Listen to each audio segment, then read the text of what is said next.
À l'approche du mois de Ramadan, on vous propose une série de vidéos sur la façon de se préparer pour ce mois et la manière dont il faut concevoir le jeûne.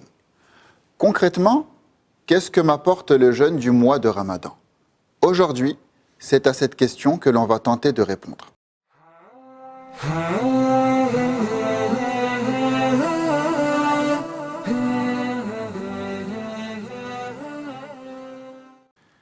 Au nom d'Allah, le tout miséricordieux, le très miséricordieux. Louange à lui et que la prière ainsi que le salut soient sur son messager. Mes chers frères et sœurs, le mois de Ramadan est une occasion dont profite le musulman, afin de faire refleurir en lui, par le jeûne, certaines valeurs qui avec le temps malheureusement se fanent chez l'être humain. Le croyant va s'abstenir de manger et de boire durant la journée dans le but de se souvenir de diverses vérités que le monde dans lequel nous vivons a tendance à nous faire oublier. Parmi ces vérités, il y a le fait que nous soyons des adorateurs, créés pour n'adorer que Dieu, Allah, et non pour adorer toutes ces divinités auxquelles vouent un culte beaucoup de personnes à notre époque. Le musulman, en jeûnant, va chercher à se purifier de l'immodestie, afin de se rappeler de sa véritable identité. Se rappeler qu'il n'est qu'un simple être humain, qui, comme tout le monde, a besoin de manger et de boire pour que ses forces ne l'abandonnent pas. Le riche, comme le pauvre, sont tous deux besogneux et appétants de ce que leur pourvoit Dieu comme subsistance.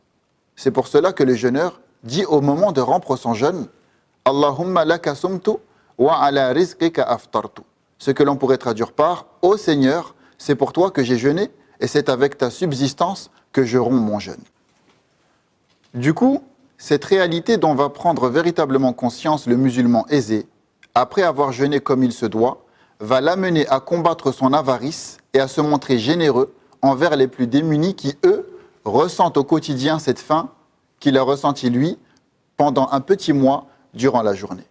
Et ça parce que le véritable altruisme ne se manifeste chez une personne qu'après avoir vécu les problèmes de ceux qui sont en difficulté. Parmi les vérités dont va se souvenir le jeûneur, il y a le fait qu'il ne soit pas tout seul, mais il appartient à une communauté avec laquelle, durant le mois de Ramadan, il se prive de manger durant la journée et rompt le jeûne au coucher du soleil.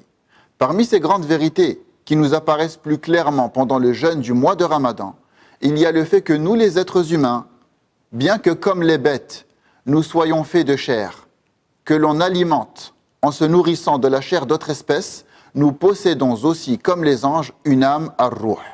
Il est très important que nous nous rappelions de ça, afin de ne pas laisser nos côtés bestiaux prendre le dessus sur nos âmes, et c'est le véritable sens du jeûne.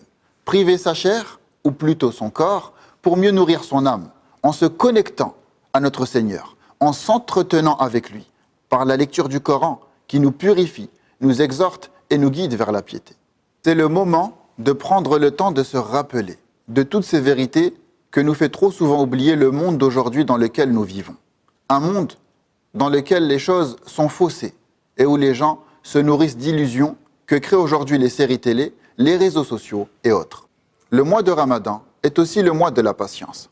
En effet, le jeûne islamiquement parlant n'est ni plus ni moins que le fait de se montrer patient face à nos envies de nourriture, de boissons et à l'assouvissement des besoins charnels dont le musulman va se priver durant la journée. Cela ne va que renforcer son aptitude à faire preuve de patience. Avec cet exercice, si je puis dire, par lequel il va s'entraîner à faire preuve de patience face à son besoin de manger et de boire, durant ces quelques heures qui composent une journée, et cela pendant 30 jours, il s'échauffe, se prépare, afin d'être capable de se montrer patient pour pouvoir affronter les difficultés des épreuves de la vie qui parfois durent des jours, des semaines, des mois, voire des années.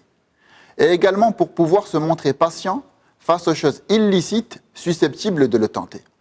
Pour cela, il s'entraîne à combattre son désir des choses licites, qui sont ici boire, manger et avoir des rapports avec son époux ou son épouse, afin d'être plus à même de résister à la tentation de l'illicite en islam. Il nous faut méditer sur les sagesses du jeûne, afin que cette adoration que nous accomplissons durant ce mois ait l'impact voulu sur nos personnes, et non pas faire de celle-là un simple régime alimentaire à respecter pendant un mois. À bientôt pour d'autres vidéos avec nous. Mais d'ici là, comme d'habitude, restons connectés.